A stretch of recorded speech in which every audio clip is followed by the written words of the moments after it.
Hi friends, आपण आज बघणार आहोत कुंभक कसे लावावे आणि स्वरला चेंज कसे करावे, म्हणजेच स्वरला बदलावे कसे, हे आज या व्हिडिओमध्ये आपण जाणून घेणार आहोत.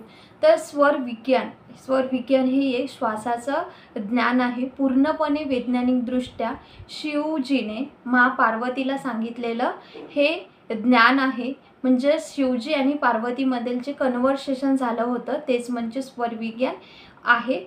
तर शिव स्वरोदयमध्ये आणि कित्येक ग्रंथामध्ये सुद्धा याचा उल्लेख केलेला आहे. तर हर एक क्षेत्रामध्ये आपल्या पूर्ण जीवनामध्ये आपण कशा पद्धतीने प्रत्येक एरियाला ग्रोथनी सक्सेस कसं मिळवू शकतो हे सुद्धा सांगितलं आहे. शिव स्वरोदयमध्ये सर्व ग्रंथांमध्ये सुद्धा सांगितलं आहे. तर आपण बघणार आहोत कुंभक कसं लावावे. तर हे स्वरमध्ये बघणार आहोत आपण. तर कोणकोणते कामं आपले असतात की प्रॉपर गायडन्समध्ये, म्हणजेच प्रॉपर स्वरमध्ये केलेले, त्यामध्ये जर केलं तर आपल्याला ग्रोथ ही मिळत असते, प्रत्येक कामामध्ये सफलता मिळत असते. म्हणून जे प्रॉपर त्या स्वरमध्ये करणं खूप गरजेचं आहे. सफलता मिळणे तय आहे जेव्हा आपण प्रॉपर स्वरमध्ये कार्य करत असतो तेव्हा. तर कुंभक कसे लावावे, तर कुंभक प्राणायाम जे आहे ते स्वतःला येणे खूप गरजेचं आहे.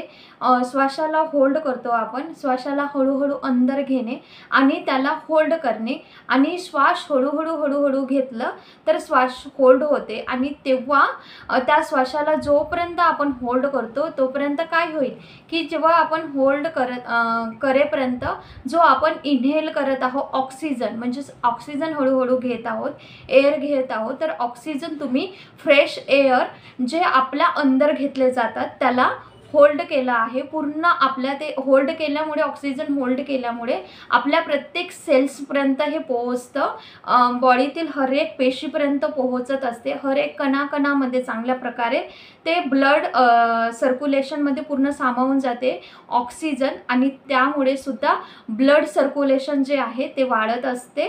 आणि हे जे आहे ते आंतरिक कुंभक आहे, जे आपण कसं लावायचं ते सुद्धा सांगते. आपण इनहेल करत आहोत ऑक्सिजन,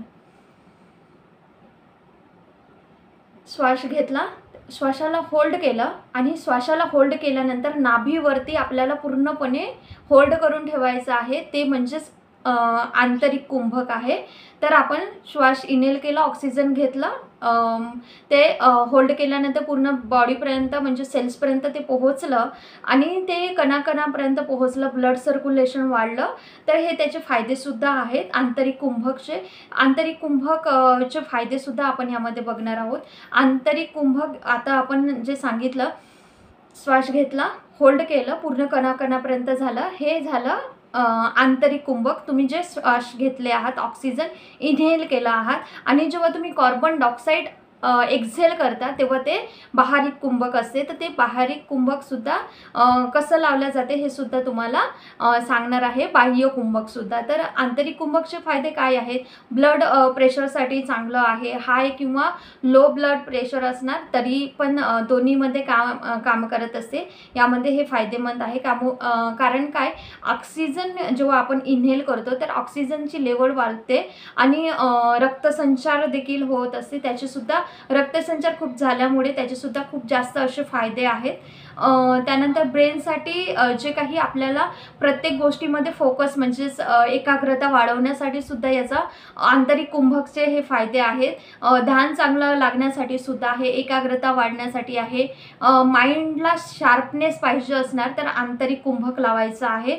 सोबतच ब्रेनला ऑक्सिजन खूप जास्त प्रमाणात मिळत असते आंतरिक कुंभक लावल्यामुळे. आणि शरीरामध्ये जे डायजेस्टिव्ह सिस्टम असतं, जेवण पचण्यासंबंधीचं जे सिस्टम असतं त्याला हे हेल्दी आणि स्ट्रॉंग करत असते. त्याचसोबत जे काही आपला तणाव आहे, स्ट्रेस आहे, एन्झायटी आहे, त्याला हे आंतरिक कुंभक दूर करत असते. जेव्हा आपण ऑक्सिजन इनहेल करून होल्ड करतो तेव्हा मांसपेशिया मजबूत होतात. ऑक्सिजन जास्त प्रमाणात घेतल्यामुळे प्राणवायू जे आहे जास्त प्रमाणात म्हणजे जे ब्लड सर्क्युलेशन आहे, प्राणवायू जास्त प्रमाणात वाढत असते. ओव्हरऑल पूर्ण बॉडीचं कार्य हे बाह्य कुंभक करत असते. आणि बाह्य कुंभक मध्ये पूर्णपणे हे फायदे आहेत. तर आपल्याला याचे फायदेसुद्धा जाणून घेतले आहेत आपण. तर त्यानंतर आपण बाह्य कुंभक बघणार आहोत, जे तुम्ही एक्झेल करत आहात. ओके, तर कार्बन डायऑक्साईड आपण आता काय करणार आहोत, बाह्य कुंभक. जेव्हा तुम्ही एक्झेल करता म्हणजेच श्वास घेतला, होल्ड केलं, सोडलं, तर जेव्हा आपण कार्बन डायऑक्साईड सोडलं तर तेव्हा आपल्याला कुंभक लावायचं आहे नाभीवरती.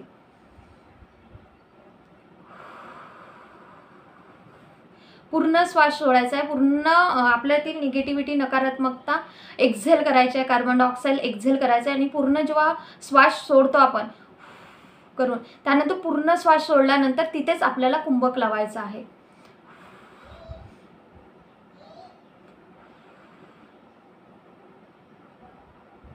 हे झालं बाह्य कुंभक. तर ह्या पद्धतीने तुम्हाला सुद्धा लावायचं आहे. जे तुम्ही एक्झेल करता ती हवा जी आहे ही एअर जे घेतली आहे, तर ते कार्बन डायऑक्साईड सोडल्याने जे तुम्ही तुमच्यातील अंदरच्या फेफड्यांमधले जे जे काही दूषित आहे, जे काही निगेटिव्ह ऊर्जा आहे, जे काही तुमच्या अंदरचे काही रोग असतील ते निघून जातील आणि फ्रेश तुम्हाला महसूस होईल ह्या बाह्य कुंभकमुळे. जर असं तुम्ही डेली जर तुम्ही करत गेला आंतरिक कुंभक आणि बाहेरीक कुंभक, तर तुम्हाला खूप जास्त प्रमाणात फायदा होत असतं.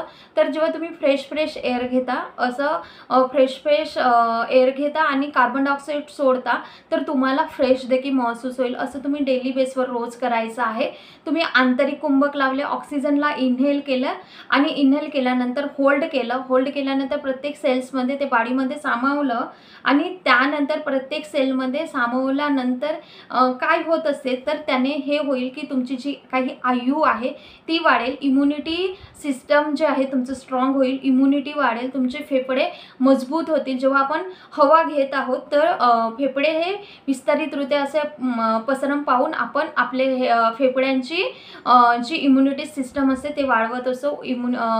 फेफडे स्ट्रॉंग होतील आणि पूर्णपणे फेफड्यांमध्ये जे काही दूषित आहे ते सुद्धा निघालं जाईल. ते फेफड्यांमधलं सर्व काही रिलीज होत जाईल आणि आंतरिक आणि बाह्य कुंभक आपण लावलं आहे. तर ह्या पद्धतीने तुम्ही आंतरिक आणि बाह्य कुंभक लावायचं आहे. आणि त्यानंतर आपण बघणार आहोत स्वर कसे चेंज करावे. तर आपल्या प्रमुख 3 नाड्या आहे, 72,000 नाड्यांमधून आपल्या प्रमुख 3 नाड्या आहेत, म्हणजे इळा, पिंगला आणि सुषुम्ना. तर इळा नाडी ही जे आहे ते लेफ्ट स्वर, पिंगला नाडी जे आहे राईट साईड ते सूर्यस्वर. आणि जेव्हा दोन्ही नोस्ट्रल चालू होतात, म्हणजेच लेफ्ट आणि राईट दोन्ही नोस्ट्रल चालू होतात, तेव्हा आपली सुषुम्ना नाडी कार्यरत असते, म्हणजेच आपलं मध्य स्वर चालू असते. तर आपल्याला सुषुम्ना स्वरामध्ये कुठलेही कार्य करायचं नाही आहे, आपल्याला लेफ्ट आणि राईट, ओके, यामध्येच आपल्याला हे कार्य करायचे आहे. लेफ्ट म्हणजे डाव्या साईडचं चंद्रस्वर, उजव्या साईडचं सूर्यस्वर. ओके, हे झालं क्लिअर. तर आपल्या 72,000 नाड्यांमधून 3 प्रमुख नाड्या आहेत, सुषुम्ना, इळा, पिंगला आणि सुषुम्ना, ह्या 3 आहेत. तर तुम्ही त्यामध्ये स्वर कोणतं चेंज करायचं आहे ते तुम्हाला स्वर चेक करायचा आहे. म्हणजे आता आपला कुठला स्वर अशा पद्धतीने पकडायचा, ज्या नोस्ट्रलमधून जास्त हवा पास होत आहे म्हणजे तो तुमचा ॲक्टिव्ह स्वर. ओके, जर तुमचा चंद्रस्वर जर ॲक्टिव्ह असेल म्हणजेच लेफ्ट साईड, तुम्ही कोणत्या स्वरमध्ये आहात ते तुम्ही चेक करा. आणि चेक झाल्यानंतर जेव्हा जास्त हवा पास होत आहे तो म्हणजे ॲक्टिव्ह स्वर, जो चालू आहे तो म्हणजे ॲक्टिव्ह स्वर. आता चेंज कसे करावे स्वराला, तर समजा तुम्ही जेवण केले आहेत आणि जठराग्नी असते ते तेज करण्यासाठी गरमाहटवाली पाहिजे आहे, तर आपल्याला राईट साईड आपल्याला ॲक्टिव्ह करायची आहे, सूर्यस्वर ॲक्टिव्ह करायचा आहे.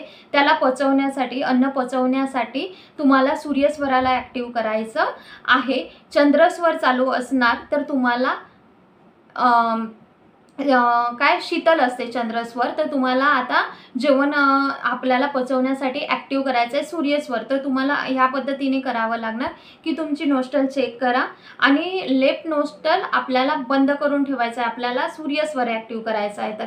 तर हा चंद्रस्वर झाला, माझ्या लेफ्ट साईडला चंद्रस्वर. तर अशा पद्धतीने बंद करून ठेवायचं 2 ते 3 मिनिट, कुणाकुणाला 5 मिनिटापर्यंत लागत असते वेळ. तर असं बंद करून ठेवायचं आणि उजव्या साईडने एकाच साईडने हवा घ्यायची आणि सोडायची. त्यानंतर तुमचं ॲक्टिव्ह नोस्ट्रल होणार सूर्यस्वर.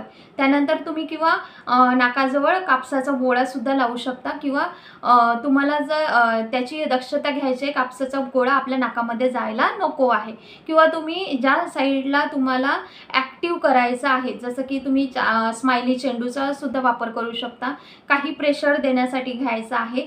जे बंद करायचं आहे तुम्हाला नोस्ट्रल त्याला बंद करण्यासाठी त्या साईडने तुम्हाला स्माइली चेंडू वगैरे द्यायचा आहे. जसं की आता आपल्याला लेफ्ट स्वर बंद करून ॲक्टिव्ह करायचं आहे सूर्यचं, तर तुम्हाला या पद्धतीने सुद्धा मोठी असं घेऊन दाब देऊन ठेवता येते, किंवा या साईडला तुम्हाला स्माइली चेंडूसुद्धा ठेवता येईल. या पद्धतीने आपण स्वर चेंज करू शकतो.